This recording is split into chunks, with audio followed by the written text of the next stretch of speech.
The evening air was cool and still, a faint mist hanging low over the city, as if the world itself were holding its breath.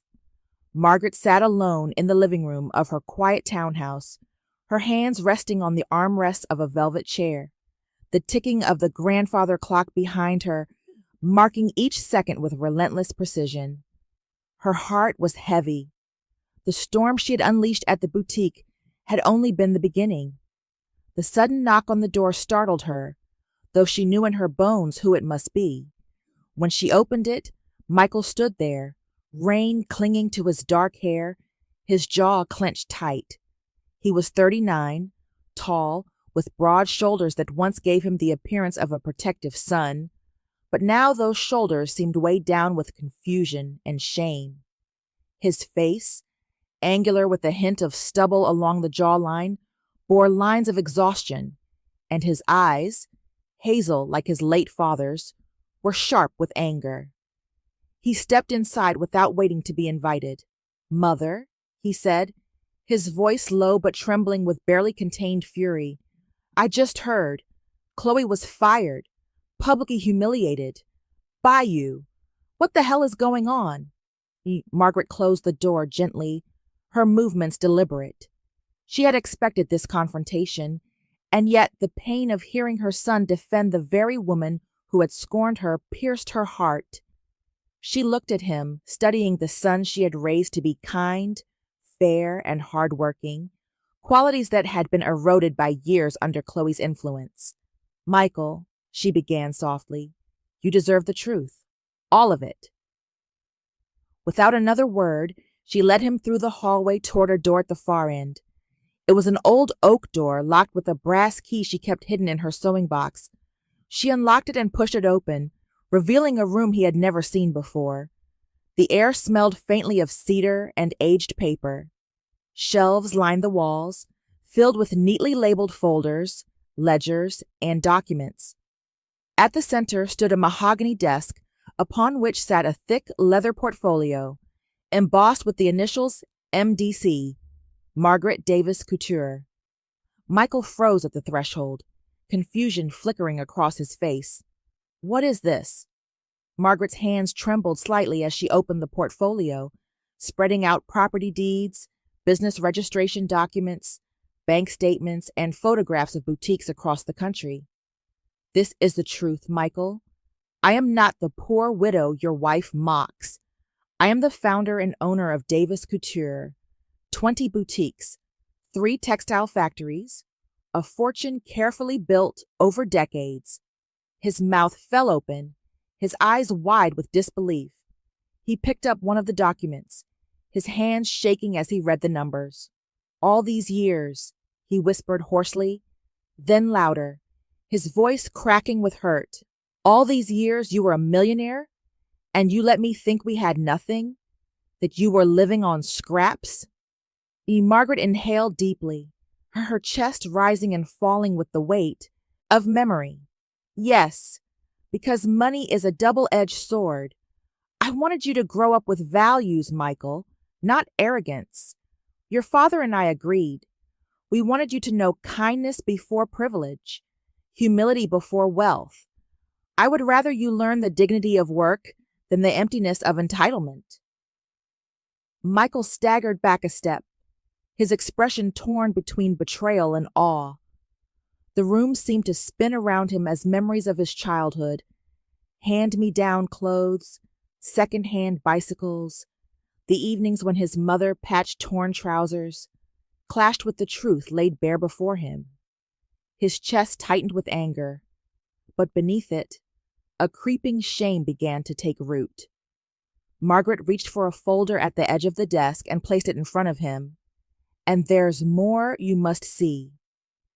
Inside were Rachel's carefully compiled records, Chloe's late arrivals at work, her disdainful treatment of customers, her debts, her deception about a promotion, even transcripts of her cruel words at family gatherings.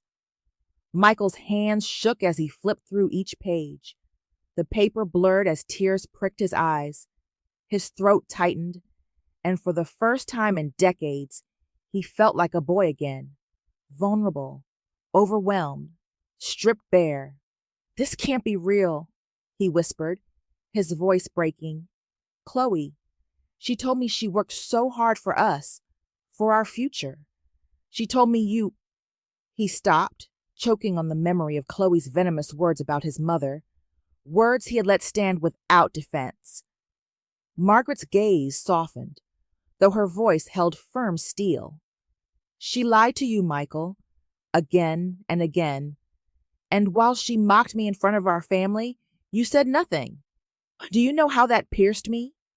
To have my own son stand silent?" The words shattered what little strength Michael had left. He pressed his hands against his face, sobs racking his chest. The sound filled the quiet room, raw and unrestrained. "I failed you," he cried, the admission tearing out of him. "I let her belittle you. I let her poison my mind, and I stood there, silent.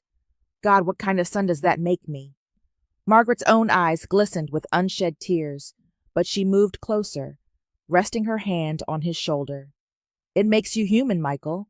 Flawed, yes. Misled, yes. But not beyond redemption. What matters is what you do now." He lifted his head, his hazel eyes red-rimmed and wet. "Mother, please, forgive me. I was blind. I chose her over you without even realizing it." His voice cracked as he added, "I don't deserve your forgiveness." Margaret cupped his face in her hands, her palms warm against his damp cheeks. "Yes, you do. You are my son. And though you hurt me, you are also the boy I raised with love. Forgiveness isn't about deserving, Michael. It's about love that doesn't break, no matter the storm."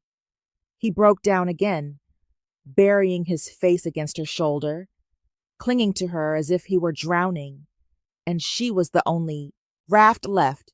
Margaret held him tightly, her heart both breaking and healing in the same breath.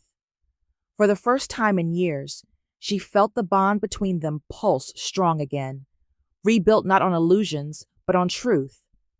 Outside, the mist thickened, cloaking the city in gray silence.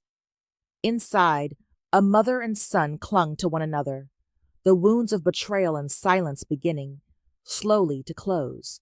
The morning sun filtered through tall glass windows of Davis Kucher's headquarters, bathing the marble lobby in pale gold.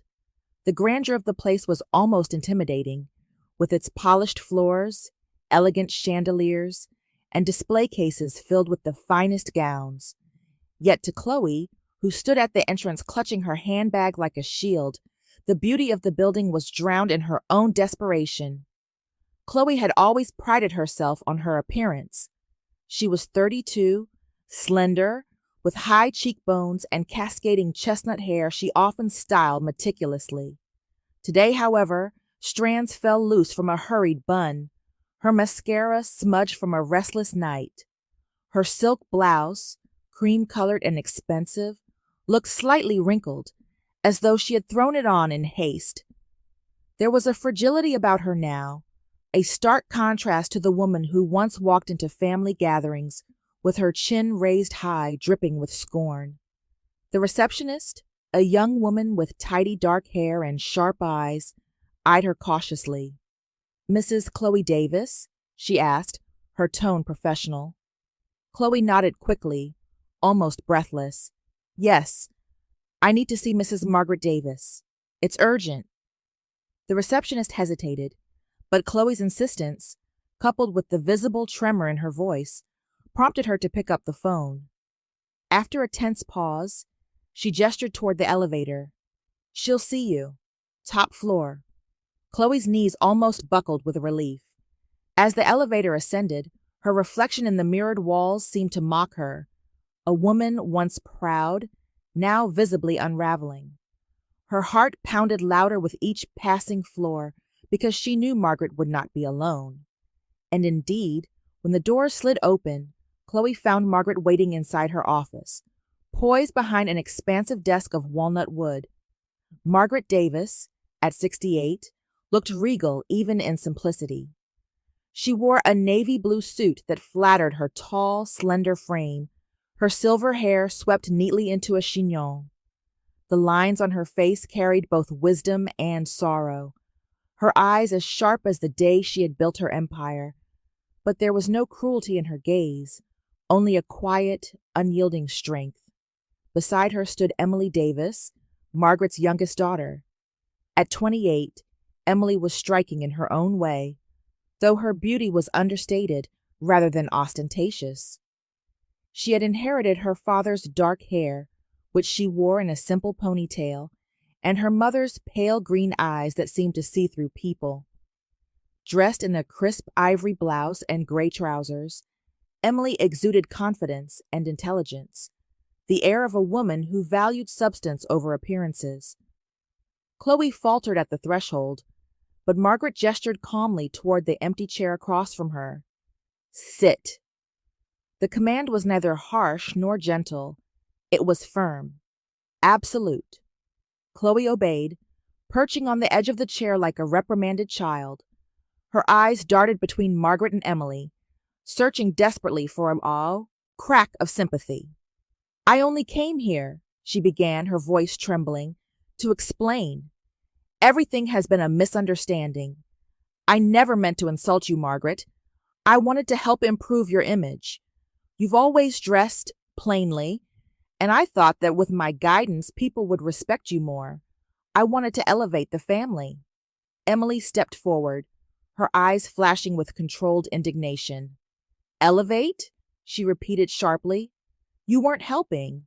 You were humiliating. There's a difference, Chloe." The word struck Chloe like a slap, and her composure began to crumble. She looked down at her hands, twisting the strap of her handbag until her knuckles turned white. For years, she had relished mocking Margaret, relished the way others laughed when she whispered cruel remarks. Now those memories rose up like ghosts to accuse her. Margaret leaned forward, her voice calm but piercing. "You had no interest in improving me, Chloe. You wanted to raise yourself by lowering me, and in doing so, you lowered my son. Do you not see what you've done to him? To us?" Chloe's lip trembled. I didn't mean—" "Enough," Margaret cut in, her voice suddenly hard as steel. "This is not about excuses. It is about truth. And here is your last chance, Chloe. You will go to Michael and you will tell him everything. The lies, the debts, the contempt you've shown for this family, the way you've used him for your own vanity. Every word. Or you will leave this marriage with nothing but the shame you have earned." For a moment, silence hung heavy in the office, broken only by the faint ticking of a clock on the wall. Chloe's shoulders shook as tears slid down her face. "Please," she whispered, her voice raw. "Please, Margaret, don't take everything from me. I can change. I'll be better, I swear. Just give me back my job. Give me a chance to prove." But Margaret rose from her seat, tall and commanding, her presence filling the room like a force of nature. Her gaze bore into Chloe's tearful eyes with unyielding finality. "I will not give you your job back. This is not about employment. This is about dignity, mine, my son's, this family's, and you will not drag it any further into the mud." Chloe broke then, her sobs echoing in the polished room, her hands covering her face as if to hide from the judgment of the two women before her. She had spent years building an image of superiority, only to see it shattered in an instant.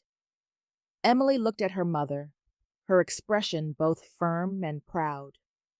She understood now the weight her mother carried, the burden of protecting not just a business empire, but the values upon which it was built. And Chloe, broken and exposed, was a necessary lesson. Margaret stood unmoving, her voice softening only slightly as she spoke the last words. "Go to Michael, Chloe. Do the one thing left that can redeem a shred of your humanity. Tell him the truth. That is the only path left to you." Chloe lifted her face, streaked with mascara and tears, and saw there would be no mercy here, no loophole, no last-minute salvation. Only the truth remained, as merciless as sunlight.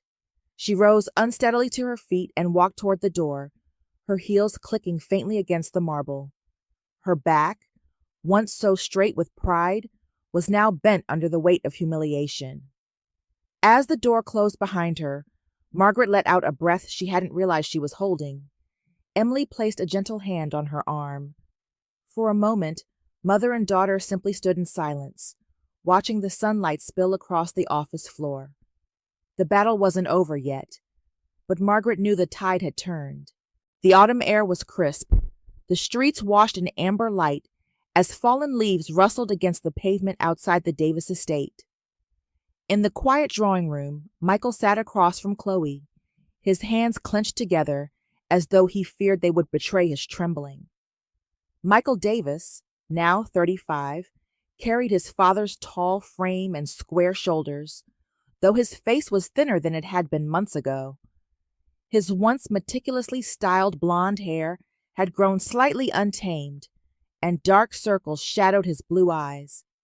The turmoil of recent revelations had carved lines of fatigue across his features, softening the easy charm he once wielded carelessly. Chloe sat opposite him, her posture collapsing beneath invisible weight. Her beauty was still striking. Chestnut hair, pale skin, the delicate symmetry of her face. Yet that beauty, once sharpened by arrogance, seemed dimmed, as though shame had dulled the edges. She tried to meet his gaze but faltered, her eyes drifting to the carpet, her fingers worrying the silver ring on her hand. The silence between them pulsed with memories, mocking laughter at family dinners, whispered criticisms meant to wound, and the final exposure of her deception. When Chloe spoke, her voice was soft, nearly breaking. "Michael, I need you to understand. I never wanted to destroy you. I was lost, chasing approval, chasing status. I thought if I controlled the image, I controlled respect. I see now I was wrong." Tears slipped down her cheeks, but Michael did not move to comfort her. His heart, though aching, had become resolute. He inhaled deeply, his voice steady but sorrowful. "Chloe, I wanted to believe in us. For years, I defended you even when others doubted. But the truth, it broke something in me. You didn't just hurt my mother. You humiliated me, used me. Love can forgive mistakes, but it cannot survive contempt." His words hung heavy, final, and Chloe sobbed openly now, pressing her hands to her face. Michael's voice softened, not with pity, but with weary honesty. "I'm filing for divorce. We cannot heal from this, Chloe. Not together." The decision, once terrifying, now felt like a release. Michael felt grief, but also an unfamiliar sense of clarity, as if shedding illusions that had bound him too long. Chloe, shattered by the finality, could only whisper, "I'm sorry," again and again, her voice breaking. But apologies, however sincere now, were too late. Days later, Margaret summoned both her children into her office at Davis Kusher headquarters. The matriarch stood tall in a tailored black dress, her silver hair gleaming under the soft light. The gravity in her expression made Michael and Emily exchange uneasy glances. Emily, with her sharp intelligence and calm composure, looked every bit the steady counterpart to her brother's restless unease. Margaret began with measured words. "Your father and I built this family's name not just on fashion, but on values, respect, humility, responsibility. These past months have tested us, and now I will divide what we have built." Michael swallowed hard, his chest tightening with both hope and dread. Margaret's gaze softened slightly but remained firm. "Michael, you will inherit a share of the family business, but only after you prove you understand the value of every customer.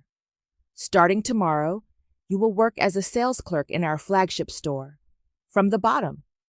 You will learn to respect every person who walks through those doors. If you succeed, you will rise again. If not, you will remain there." Michael's pride stirred, But for the first time, he did not argue. He knew his mother's decision was not punishment, it was education. He bowed his head slightly, accepting. Margaret then turned to Emily. You will oversee our real estate holdings, but with a condition. A portion of the profits will fund an educational trust for underprivileged children. Our family must not only preserve wealth, but create opportunities. That is our true legacy. Emily's lips curved into a small, earnest smile. She had always believed wealth should serve a greater purpose, and her mother's words filled her with quiet pride. I'll do it, she said firmly, her green eyes alight with conviction. 6 months passed, and Michael's transformation began, quietly, humbly. In the bustling flagship store, he wore the same uniform as every other employee, black slacks, crisp shirt, a name tag pinned neatly to his chest. At first, customers treated him as any clerk, sometimes with courtesy, sometimes with indifference. There were moments when humiliation burned in him, especially when former acquaintances entered the store and raised eyebrows at seeing the once proud heir folding dresses and carrying bags. Yet over time, something changed. He began to see the subtle artistry in service, the smile that brightened a weary shopper's day, the patient guidance offered to someone uncertain, the gratitude in a simple thank you. He learned to listen rather than assume, to value each customer not for their wealth, but for their humanity. For the first time, Michael understood what his mother meant. Respect was not demanded by a name, but earned by how one treated others. His pride transformed into humility, and in humility he found strength. Emily, meanwhile, thrived in her role. She visited schools funded by the trust, where children with worn shoes and bright eyes greeted her with joy. She saw firsthand how a simple scholarship or a stack of new books could alter a life. It grounded her even more deeply in her sense of purpose. Her work was not glamorous, but it was meaningful, and in that meaning, she found fulfillment her brother had long chased in the hollow admiration of others. One evening, as the city's skyline glowed against the twilight, Margaret's phone rang. On the other end was Chloe. Her voice was softer than Margaret had ever heard it, stripped of arrogance. Margaret, she began, hesitant, I don't expect forgiveness, but I wanted to thank you. Losing everything forced me to see what truly matters. Respect is the true luxury, not gowns or jewels. Respect. For others, for oneself. I'm sorry for everything. Margaret listened quietly, her heart conflicted. She had no desire to reopen old wounds, yet she recognized sincerity in Chloe's tone. Then hold on to that lesson, Margaret said gently, and let it guide your life. After the call ended, Margaret walked onto her balcony, where the sky was painted with streaks of orange and purple. She looked upward, as though speaking to someone unseen. Her late husband's presence lingered in her memory, steady and comforting. Justice isn't revenge, she whispered softly, her voice carried by the evening breeze. It's education. The world outside moved on, the streets filled with laughter, with footsteps, with countless untold stories. Inside the Davis family, a circle had closed. Arrogance had met its consequence, children had grown into their responsibilities, and dignity had been restored. The chapter of bitterness was over, replaced by one of renewal. The autumn sky was gray and heavy, casting a muted light over the small stone church where people were gathering for Elias Davis's funeral. The air was cool, and a faint wind carried with it the sound of dry leaves scratching against the ground. Inside the church, Margaret Davis sat near the front pew, her hands clasped tightly together, knuckles pale from the pressure. At 68, Margaret was a slender woman of medium height, her posture upright, though her shoulders trembled with grief. Her hair, once chestnut brown, had turned almost completely silver, cropped short in a practical cut that framed her narrow face. Fine lines marked her forehead and the corners of her eyes, carved deeply by years of responsibility and loss. Her skin, though aged, retained a fair tone that contrasted with the dark, simple dress she wore, a black gown she had owned for decades. The fabric had been repaired more than once, its seam slightly worn, but it was clean and carefully pressed. She wore no jewelry except for her plain gold wedding band, the same ring Elias had slipped onto her finger nearly 50 years ago. To Margaret, that dress carried memories of her modest life with Elias, of anniversaries and hardships they endured together. She chose it deliberately, not to impress, but to honor the man she had loved and lost. Margaret had always been a woman of dignity, quiet resilience, and humility. Her life was not one of vanity or show. Born into a modest family, she had learned early that appearances mattered less than integrity. She and Elias built their lives on discipline, loyalty, and work. He had been her companion in everything. Tall, broad-shouldered, with kind brown eyes and a warm laugh that filled every corner of their home. His sudden death had torn a hole in her heart, leaving her both fragile and unanchored. Yet even in mourning, Margaret held herself with grace, determined not to crumble before others. But the others in attendance were not as kind. Whispers had already stirred through the crowd of relatives, neighbors, and acquaintances. Many of them noticed her dress, plain against the sea of sleek black designer outfits and shimmering accessories. Among them stood Chloe Davis, Margaret's daughter-in-law. Chloe, 34, was striking in appearance. She stood tall, slender yet curvaceous, with long waves of honey blonde hair cascading over her shoulders. Her skin was fair and flawless, carefully enhanced with expertly applied makeup, her lips painted a glossy crimson. Her eyes, a sharp shade of icy blue, carried the kind of confidence that easily slipped into arrogance. She wore a fitted black dress with subtle sequins that glittered under the church lights, a diamond necklace resting elegantly against her collarbone, and towering stiletto heels that clicked with authority on the tiled floor.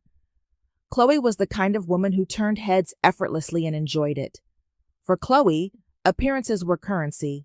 She had grown up in a competitive family that valued status, wealth, and outward polish above all else. Her father, a successful corporate lawyer, often told her that how people see you is who you are. It was advice Chloe had internalized to the point of obsession. Over the years, she had perfected the art of glamour, never missing a chance to emphasize her refinement in contrast to others. Today was no different. Even in mourning, she wore grief like a performance, dabbing her eyes with a silk handkerchief, sighing dramatically at appropriate moments, ensuring all eyes saw her as the devoted wife of Michael Davis, the grieving son. Michael, Margaret's only surviving son, stood by Chloe's side.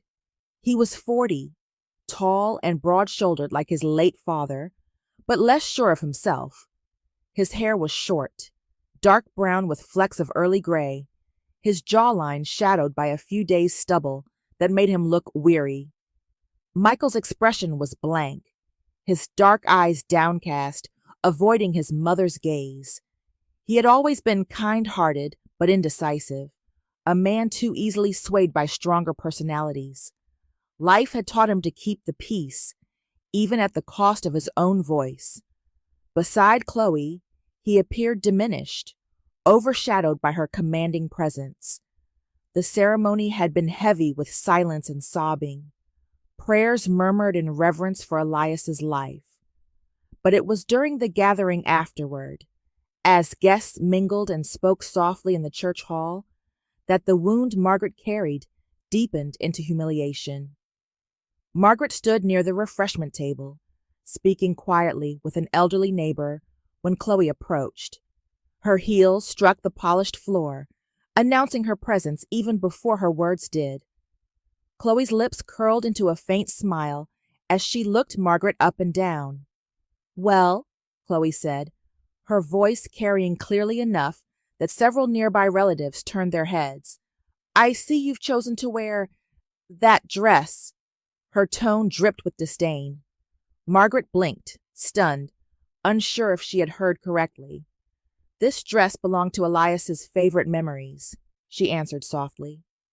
Chloe laughed lightly, the kind of laugh meant to mock rather than amuse. "Memories are one thing, but appearances are another.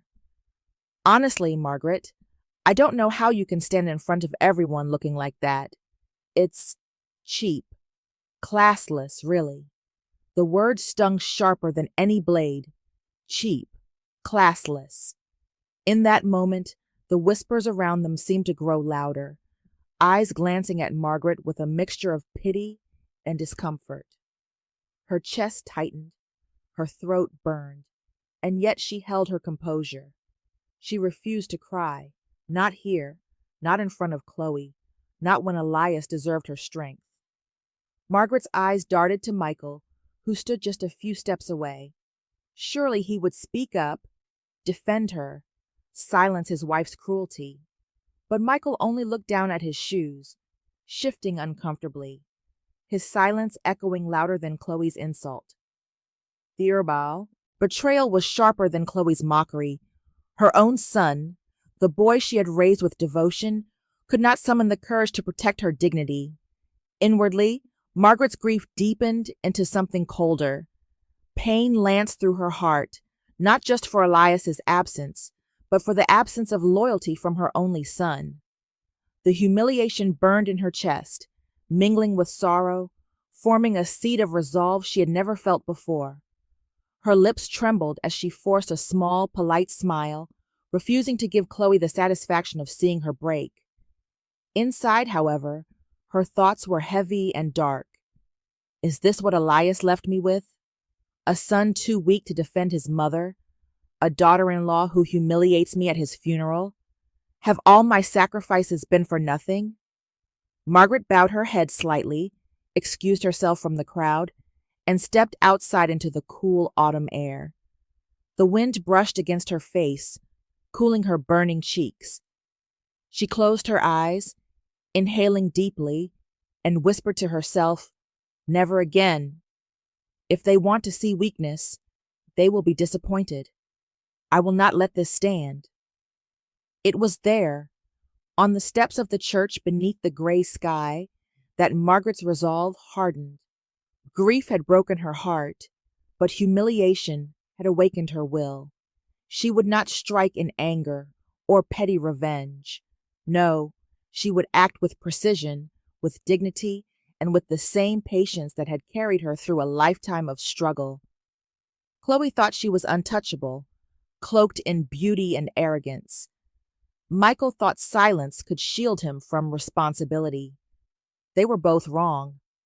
Margaret lifted her chin, straightened her back, and stepped down the stairs, her black dress swaying lightly in the breeze.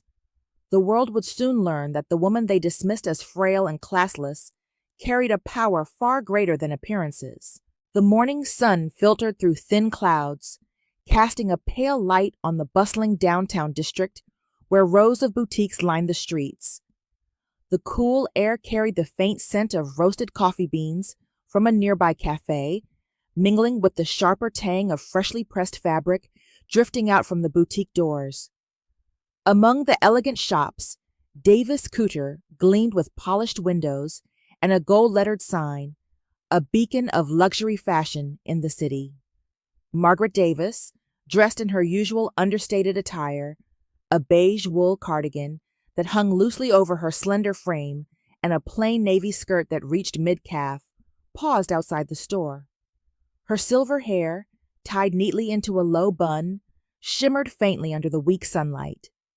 At 68, she carried herself with quiet dignity, though the lines etched deep across her face betrayed decades of hardship, resilience, and the solitude of widowhood. She adjusted her thin-rimmed glasses, her eyes reflecting both sorrow and determination. Just a week ago, at her husband's funeral, she had endured humiliation from Chloe, her daughter-in-law, without raising her voice. That sting of insult still pulsed in her chest, But today her steps had purpose.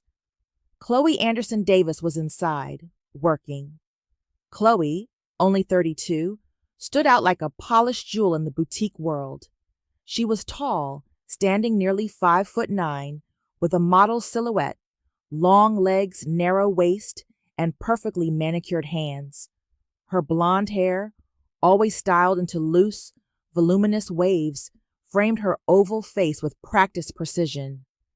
She had pale blue eyes that could seem friendly from a distance, but often hardened with sharp calculation when dealing with people she considered beneath her. Dressed in a fitted cream blazer over a silk blouse, paired with tailored trousers and heels that clicked against the boutique's marble floor, Chloe exuded confidence. She loved this job, not because of the work, but because of the status it gave her. To Chloe, the boutique was a stage, and every customer was an audience to her performance of refinement and authority. Inside the store, Margaret observed quietly, her frail figure blending in with the flow of shoppers. She pretended to inspect a rack of coats, her hands brushing the fine wool. She had designed the cut herself years ago, back when her name wasn't yet on gilded signs, but only scribbled on sketches in the back room of a rented workshop. No one in the store recognized her now as its founder and owner. Margaret's eyes settled on Chloe, who was laughing softly with a young couple browsing handbags. Her laugh was bright, rehearsed, a social tool polished to perfection. But then the bell at the entrance chimed, and an older woman entered. This woman was perhaps in her late 70s, her posture slightly stooped. She wore a faded gray coat, one of those utilitarian garments that prioritized warmth over style, and her shoes were scuffed from years of use. Her hair was white and tied into a simple ponytail, her face gentle but marked by fatigue. She smiled timidly at Chloe and asked, in a soft, hesitant voice, if she could look at one of the evening gowns displayed by the window. Chloe's smile vanished in an instant. She didn't even try to mask her disdain. "Ma'am," she said sharply, her tone dripping with condescension, "those gowns start at $2,000. Perhaps you'd be more comfortable looking at the clearance section in the back." Her eyes flicked briefly to the woman's worn shoes, and she added, "This store caters to a certain standard." The older woman's smile faltered. She clasped her hands together, as though to steady herself against the sting of humiliation. Margaret's heart clenched as she watched the scene unfold. She recognized in that woman's downcast eyes the same pain she herself had endured at her husband's funeral, when Chloe had mocked her for her old dress. Rage surged through her veins, but she kept her face calm. She could not reveal herself yet. The elderly customer nodded weakly, muttered a thank you, and shuffled toward the back racks. Chloe turned back to the young couple, resuming her bright, hollow laugh as though nothing had happened. Margaret stayed a while longer, walking slowly through the boutique, her hand trailing across the luxury garments she had once chosen fabrics for herself. Every stitch, every pattern, had passed through her eyes before being released to the public. And yet here she was, treated as invisible. As she left the boutique, Margaret's mind replayed Chloe's scornful tone. Her jaw tightened. Chloe's arrogance wasn't just personal cruelty, it was a cancer that threatened everything Margaret had built. Davis Couture had always been more than a fashion empire. It was her life's work, born from nights of exhaustion, the blisters of hard labor, and the unyielding belief that elegance had nothing to do with money, but with dignity. Margaret had kept her ownership a secret for years. She had lived modestly, deliberately distancing herself from the company's glamorous image. She had wanted her children to grow up valuing humility and respect, not wealth and prestige. Michael, her son, had been sheltered from the truth. And now, seeing the woman he chose to marry belittle others with the very brand Margaret had founded, she knew the time for secrecy was over. She walked home slowly, her cane tapping lightly against the pavement. In her quiet living room later that evening, she unlocked a mahogany cabinet, hidden behind an old bookshelf. Inside lay the documents, property deeds, financial statements, and contracts linking her directly to Davis Couture. She traced her fingers over the embossed seal of her company, feeling a swell of both pride and sorrow. Margaret whispered to herself, her voice steady though her heart trembled. It's not about revenge. It's about teaching them what true worth means. The memory of Chloe's sneer at the boutique and Michael's silence at the funeral collided in her chest, fueling her resolve. If Michael could not see through the shallow glitter of status, then she would open his eyes. And Chloe, she would learn that respect, not wealth, was the true luxury. Margaret leaned back in her chair, staring at the stack of evidence before her. For the first time since her husband's death, her grief felt sharpened into purpose. She was ready. Tom tat tieng viet. Margaret amtam jen kwa hang thoi trang noi Chloe lam viet. Gia vola kak. Bat chung kien Chloe koi tuong mot kak. Hang lon toi an mak yandi. Sau jo, Margaret van hamotsubi mat. Tiet lo ba langway sang lab Davis Couture, voi koi tai san hong lo. Bakwet jin vaktrang Chloe. Hong faja tratuma jadavi lay kontrai giatrithat. Bao kao kiem tratrong lap noi dung. Hong ko juan now trong lap for chapter 1. Tuon boting tit valoy tuay juak viet moy. Nhan fat moy. Chloe Anderson Davis. Tmartatutuay kondao. Kiawang gao, ngaway hinjep. Lamviek o butik, tich kwe koang. Kak hanglon toy. Hu, koang sana south and tatings toy. Hien lan, an makyandi, bi Chloe koi tuong. Ben ko muon toy viet diep sang. Chapter 3. Theo Huang. Margaret Bat, Jiu Tung Buok Vaktrang Chloe Hong. The rain that morning was steady and insistent, a soft percussion against the window panes that matched the steady rhythm of Margaret's tightening resolve. She sat at her kitchen table, the same table where she and Elias had signed countless invoices and sketched early dress patterns by candlelight, and watched the droplets race each other down the glass as if time itself were testing her patience. At 68, Margaret's face carried the mapped history of a life fully lived. Silver hair pulled into a functional bun, cheekbones defined by years of strict diets and harder winters, and a mouth that rarely smiled without meaning. Grief had pressed lines deeper into her eyes, but beneath that sorrow lay a temper she had learned to govern with the same discipline she once used to run a factory floor. Precise, economical, implacable. Today, grief had become action. Margaret had never been reckless. She was a woman who calculated in quiet, who, when confronted with cruelty, first catalogued rather than reacted. After the humiliation at Elias's funeral and Chloe's careless cruelty in the boutique, she had spent nights replaying scenes, listening to the tone of a voice, noting the way a smirk arrived a heartbeat before the insult. Those small moments, repeated and amplified, composed a pattern. Patterns could be documented. Patterns could be dismantled. She reached for her phone and dialed a number she had used for a decade when she needed facts rather than feelings. Rachel Miller.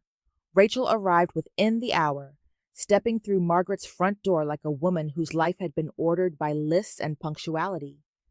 Rachel was 42, compact and efficient, shoulders squared in a way that said she had carried more than her share of responsibility for other people's problems.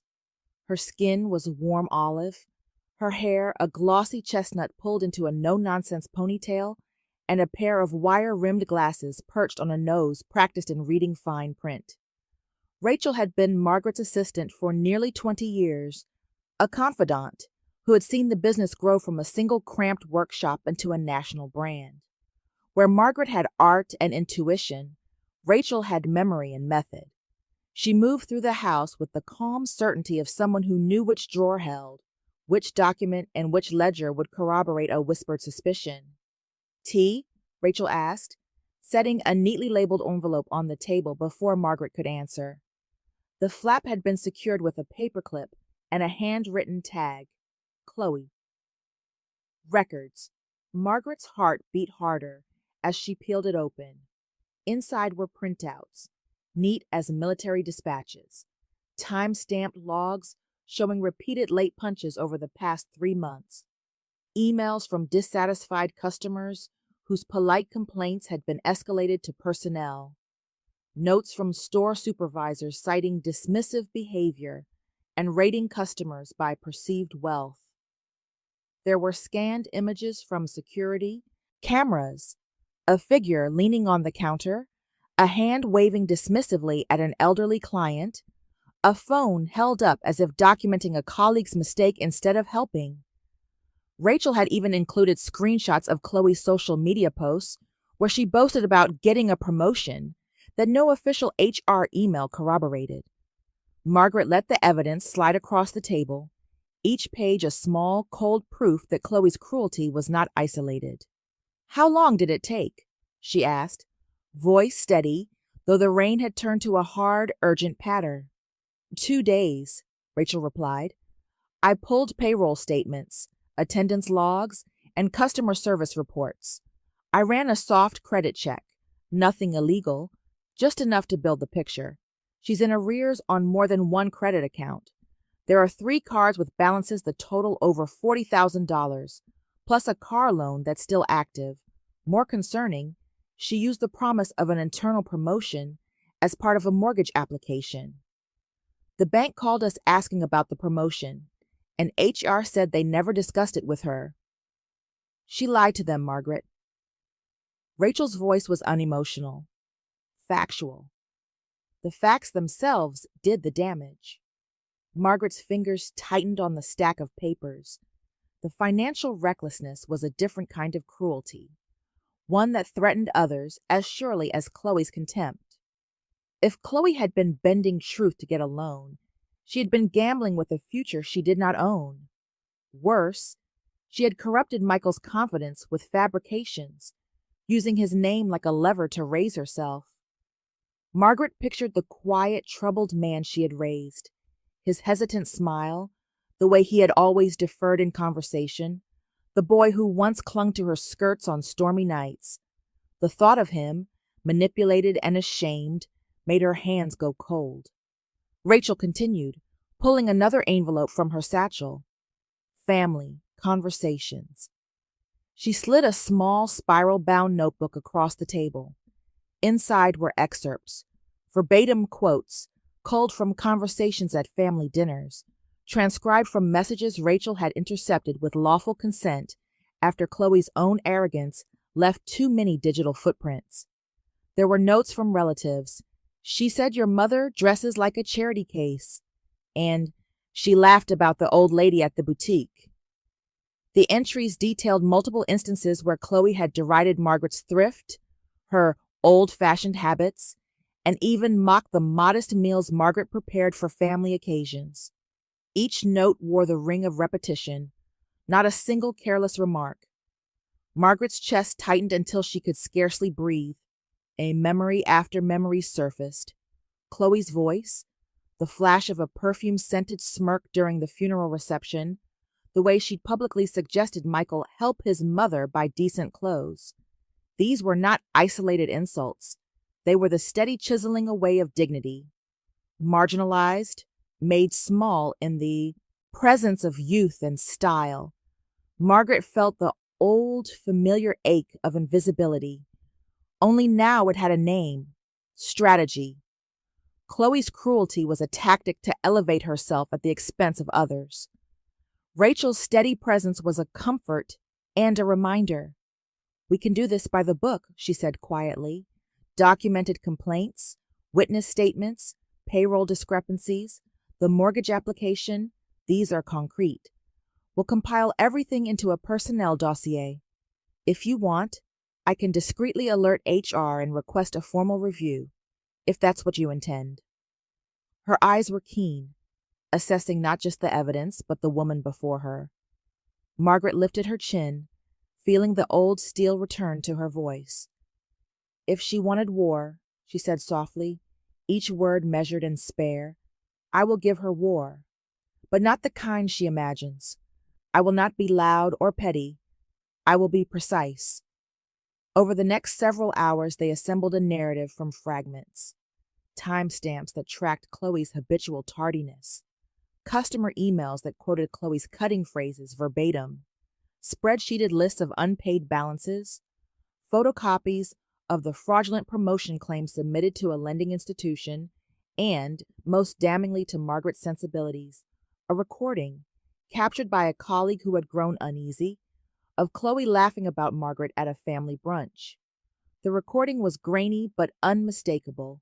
Chloe's voice, then the ripple of other guests' laughter, the casual cruelty of it echoing loud as a gavel. Margaret listened once, twice, feeling each insult fall into place like a brick in a wall she would now dismantle. It was not the immediacy of revenge that steeled her. Rather, it was the desire to repair what had been corroded. Her son's judgment, the staff's respect for the dignity of customers, and the company's reputation for elegance, grounded in empathy. The plan Rachel outlined was methodical.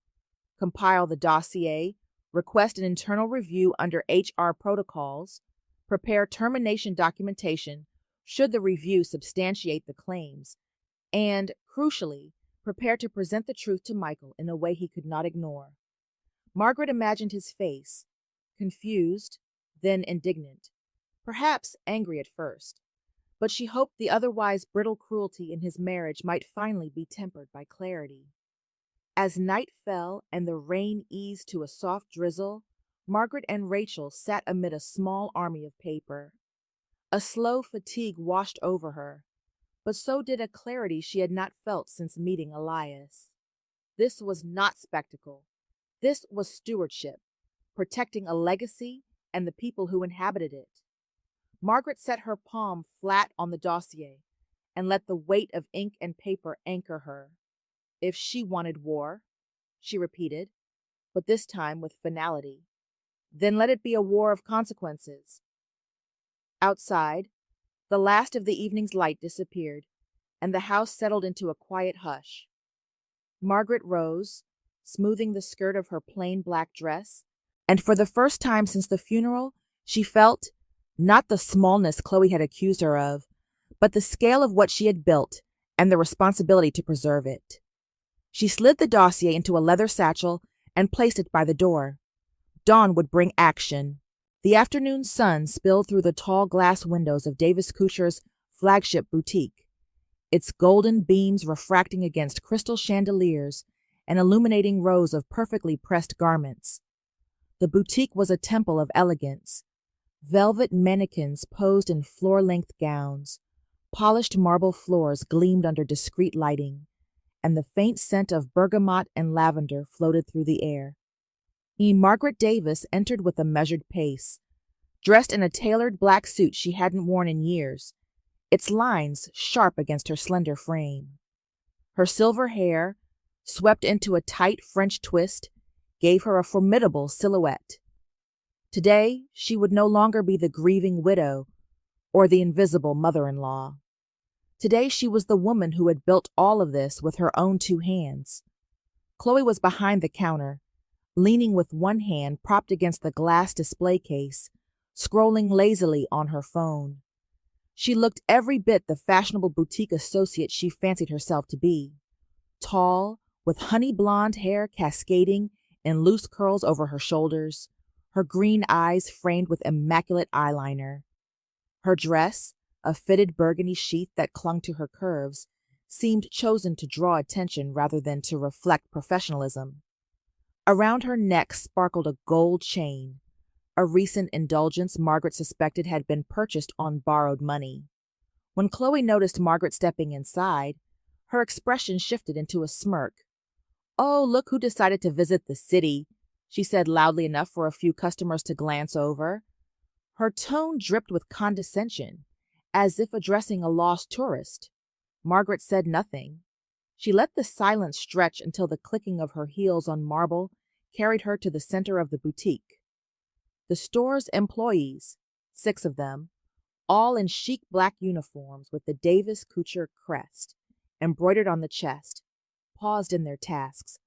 Among them was Lydia, a young sales associate no older than 22, petite, with curly brown hair and wide brown eyes that darted nervously between Chloe and Margaret. Lydia had been the same employee Chloe once barked at for not arranging shoes in proper color gradation. She now stood frozen, sensing that something extraordinary was about to unfold. Margaret's voice, when it came, was calm but cut with an authority that silenced even the hum of background music. "Gather, everyone," she said, her gaze sweeping the room. "I won't repeat myself." The associates obeyed without hesitation. Curiosity etched into their faces. Even customers, sensing a scene, lingered quietly among the racks. Chloe's smirk faltered slightly. "Excuse me," she said, half laughing, half nervous. "Margaret, this is my workplace. You can't just—" "You mean my workplace," Margaret interrupted, her voice sharper now. The air seemed to thicken. She reached into her leather satchel and withdrew a black folder embossed with the company seal. "For years I allowed you to believe I was merely the quiet widow in plain clothes. For years you dismissed me. But Chloe, I am not just Michael's mother. I am Margaret Davis, founder and sole owner of Davis Couture." The room collectively inhaled. Chloe's face drained of color, her phone slipping from her fingers onto the counter with a soft clatter. "What?" she whispered. The disbelief painted across her features. Her green eyes widened, pupils dilating with panic as her carefully constructed world began to fracture. Margaret opened the folder, revealing the dossier Rachel had painstakingly assembled. She turned page after page, her voice carrying the weight of a judge delivering sentence. Late attendance, repeatedly. Rudeness to customers, including mocking older clients who didn't fit your definition of worthiness. Debt exceeding $40,000. Fraudulent claims of promotion to secure a mortgage. Lies to your husband, lies to this family, and finally, Margaret lifted the last page, her hand steady despite the storm inside her chest. Documented remarks ridiculing your own mother-in-law, spoken freely at family gatherings. Chloe's knees seemed to weaken, her manicured fingers gripping the edge of the counter as if to steady herself. "Please," she stammered, her voice trembling now. "This isn't fair, Margaret. You can't do this here. Not in front of everyone." "It must be here," Margaret replied, her tone cold but not cruel. "Because humiliation is a language you understand. You chose to weaponize it against others. Against me, against customers, against staff who deserve better. Now you will face it yourself." The employees exchanged glances, some shocked, others vindicated. Lydia stepped subtly closer to another colleague, her expression torn between fear and relief. The customers who remained pretended to browse, but their ears were keenly tuned, and in their posture Margaret sensed something important: respect.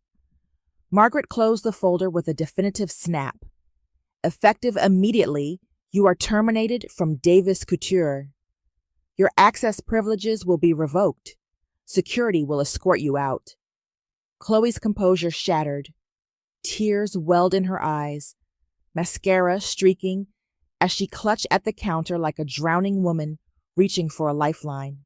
"Please," she cried, voice cracking with desperation. "I can change. I'll do better, I swear. Just give me another chance. Please, Margaret, please don't ruin me." Margaret looked at her, and for the briefest moment, pity flickered across her heart.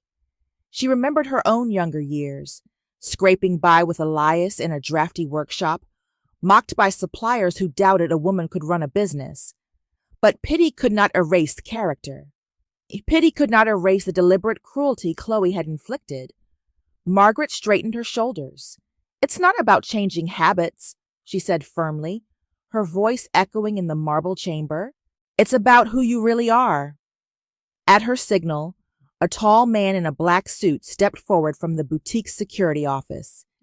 Daniel Pierce, the head of store security, was in his 50s with a shaved head, dark stubble on his jaw, and eyes sharp as a hawk's. Years working in law enforcement before transitioning to corporate security had carved discipline into his very stance. He didn't need to raise his voice. His presence alone carried authority. "Ma'am," he said to Chloe, holding out a hand. "This way." "No, no, please," Chloe sobbed, her voice rising into a wail as she clutched at the counter. Her polished nails scraped the glass, leaving faint streaks. She looked around wildly, as though expecting Michael to appear, as though some miracle might reverse her fall. But the employees stood still, their silence both judgment and farewell. Slowly, with gentle firmness, Daniel took her arm and guided her toward the doors. Her cries grew fainter as the golden light of the boutique doorway swallowed her figure. When the glass doors,